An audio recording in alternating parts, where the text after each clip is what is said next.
అయితే సుమారుగా 15 డేస్ అది షూటింగ్ జరిగిందని చెప్పావు నాకు. అంటే నాకు తెలిసింది 15 డేస్ టు 20 డేస్ చేసినట్టు. డబ్బింగ్ ఇవన్నీ కలిపి అనుకుంటున్నాను నేను. అయితే రెమ్యూనరేషన్ ఎంత వచ్చింది? రెమ్యునరేషన్ యాక్చువల్గా నేను చూసుకోను సార్, మదర్ చూసుకుంటారు అలాంటివన్నీ. నేను ఓన్లీ వెళ్ళడం, యాక్టింగ్ చేయడం, నా బెస్ట్ ఇవ్వడం, రావడం, ఇంకా ఇవి చూసుకుంటా. కానీ రెమ్యునరేషన్ అప్పుడే నేను దాని గురించి చూసుకోవాలనుకోవట్లే. సో ఇంకా మదర్ చూసుకుంటారు. మదర్ చూసుకున్నారు. అంటే రెమ్యూనరేషన్ ఎంత వచ్చింది నువ్వేం చెక్ చేయలేదు?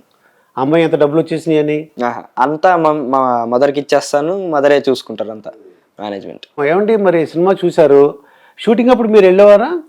లేదండి, రామోజీ ఫిల్మ్ సిటీలో బాబు ఒక్కడే వెళ్ళేవాడు, అక్కడ హోటల్లో ఉండేవాడు. కాకపోతే ఒక్కసారి ప్రశాంత్ నీల్ సార్ని కలుద్దామని వెళ్ళాను. ఆయనతో మాట్లాడి బాబు ఎలా చేస్తున్నాడు అని చెప్పేసి ఇంకా మాట్లాడి కాసేపు స్పెండ్ చేసేసి వచ్చాను. ఒక్కరోజే వెళ్ళాను. మిమ్మల్ని కలుసుకున్నారా డైరెక్టర్ గారు? డైరెక్టర్ గారు కలిసారు, మాట్లాడారు. అంటే యాక్చువల్లీ బాబుకి యాక్టింగ్ నేర్పిద్దామని అనుకుంటున్నా. ఆఫ్టర్ 10th యాక్టింగ్ జాయిన్ చేద్దామని అడుగుదామని వెళ్తే సార్ ఏమో వద్దమ్మా, చాలా న్యాచురల్గా చేస్తున్నాడు, నువ్వు అసలు యాక్టింగ్ నేర్పించావంటే స్పాయిల్ అయిపోతుంది, న్యాచురాలిటీ పోతుంది అని చెప్పేసి చెప్పారు. సేమ్ బాబు పరంపర చేసినప్పుడు మురళీమోహన్ గారు కూడా అదే చెప్పారు. మురళీమోహన్ గారితో చేశాడు జగపతి బాబు గారు చిన్నప్పుడు రోలు. అప్పుడు కూడా సార్ అదే మురళీమోహన్ గారు యాక్టింగ్ నేర్పించకమ్మా, న్యాచురాలిటీ పోతుంది అన్నారు. సో ఇంకా ఇప్పుడు ఇంకా యాక్టింగ్ నేర్పించొద్దు, ఇంకా ఇలానే కంటిన్యూ చేద్దాంలే అనుకున్నాను. అంటే ఇప్పుడు థియేటర్లో మీరు చూసారు, ఏమనిపించింది మీ అబ్బాయిని థియేటర్లో? ఏమనిపించింది మీకు? బాబుకి అనిపిస్తున్నంతసేపు కళ్ళల్లో నీళ్ళు తిరుగుతూనే ఉన్నాయి. ఎందుకంటే అంత పెద్ద యాక్టర్స్తో, అంత పెద్ద డైరెక్టర్తో యాక్టర్స్తో స్క్రీన్ షేర్ చేసుకున్నాడు. అసలు థియేటర్లో బాబు ఒక్కడ అలా స్క్రీన్ మీద కనిపిస్తుంటే ఇంకా యాజ్ ఏ మదర్ చాలా ప్రౌడ్గా, ఇంకా వాడి కష్టానికి ఫలితం దక్కింది అన్నట్టు ఫీల్ అయ్యాను సార్. ఇది యాక్చువల్గా ఏంటంటే ఇది ఫండమెంటల్ స్టేజ్. ఇంకా ఏదో చిన్నప్పుడు ఏదంటే బాబు పుట్టాడు, ఇప్పుడే పుట్టాడు అనమాట. ఏంటి నటనలో, సినిమాలో ఇంకా పెద్ద హీరో అయిపోతాడు గ్యారంటీ. అప్పుడు మీరు మాతో మాట్లాడేలాగా కొద్దిగా ఇప్పుడే మేము మీ యొక్క పర్మిషన్ తీసుకుంటాం.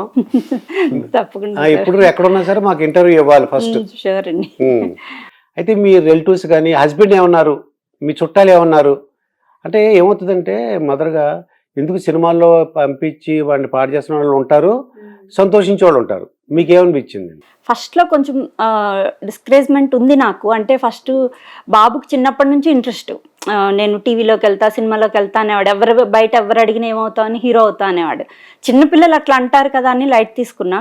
కొంచెం పెద్ద అయ్యాక కూడా వాడికి అదే ఉంది. చదువులో కూడా బాగా చదువుతాడు. సో నేనేంటంటే ఇంకా ఓకే, మనకి ఇండస్ట్రీలో ఎవరు తెలియదు, ఎలా వెళ్ళాలో కూడా తెలియదు, వే కూడా తెలియదు. సో నేను మోడలింగ్ నేర్పించి మోడల్స్ వరల్డ్ అని బంజారాహిల్స్లో ఉంది, అందులో జాయిన్ చేశాము. తర్వాత ఒక 2-3 యాడ్స్ చేశాడు. యాడ్స్ అప్పుడు షూటింగ్కి వెళ్తే అక్కడ కాస్టింగ్ డైరెక్టర్స్ ద్వారా వెళ్ళాలి మూవీస్లోకి అని కొంచెం కాంటాక్ట్స్ దొరికాయి. అలా బాబువి ఫొటోస్ అట్లా పంపించి అలా ఎంటర్ అయ్యామండి. ఇంకా కొంచెం ఫస్ట్లో అందరూ బాగా చదువుతాడు బాబు, పాడు చేస్తున్నానేమో అని నాకు కూడా భయం వేసేది. ఇంకా షూటింగ్స్ అని వెళ్తే కొంచెం డైవర్ట్ అవుతాడు కదా అని కొంతమంది కూడా అనేవాళ్ళు, ఎందుకు అట్లా అని చెప్పేసి. వన్స్ అయితే మేము స్టార్ట్ చేసి కూడా 3 years అయింది. 2019 నుంచి స్టార్ట్ చేసాం బాబుకి. తర్వాత 2 years కరోనా, నో షూటింగ్స్. 2019లో 2-3 యాడ్స్ చేశాడు అంతే.